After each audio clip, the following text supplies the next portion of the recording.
நல்ல நேரம், கெட்ட நேரம், ராகு காலம், யமகண்டம் எதுவும் கிடையாது.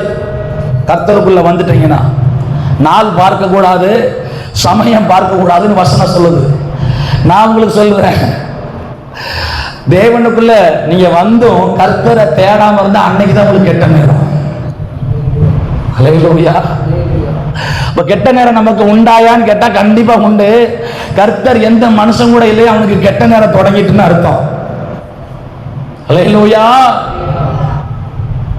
கர்த்தர் எந்த மனுஷனுக்குள்ள இல்லையா அவனுக்கு யமகண்டம் தொடங்கிட்டுன்னு அர்த்தம். இப்படி சொன்ன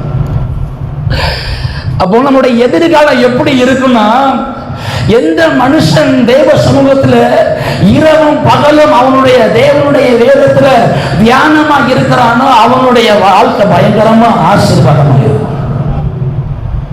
நீர்கால்களின் ஓரமாய் நடப்பட்ட மரங்களை போல கர்த்தர் மாற்றுவேன் சொல்றாரு பாத்தீங்களா. அப்போ உங்களுக்கும் தேவனுக்கும் இருக்கிற உறவு சரியா இருக்கிற பட்சத்துல, நீங்க தேவனோடு ஐக்கியப்படுகிற பட்சத்துல நிச்சயமா நீங்க எழுதி வச்சுக்கோங்க, உங்க எதிர்காலம் நல்லா இருக்கும்.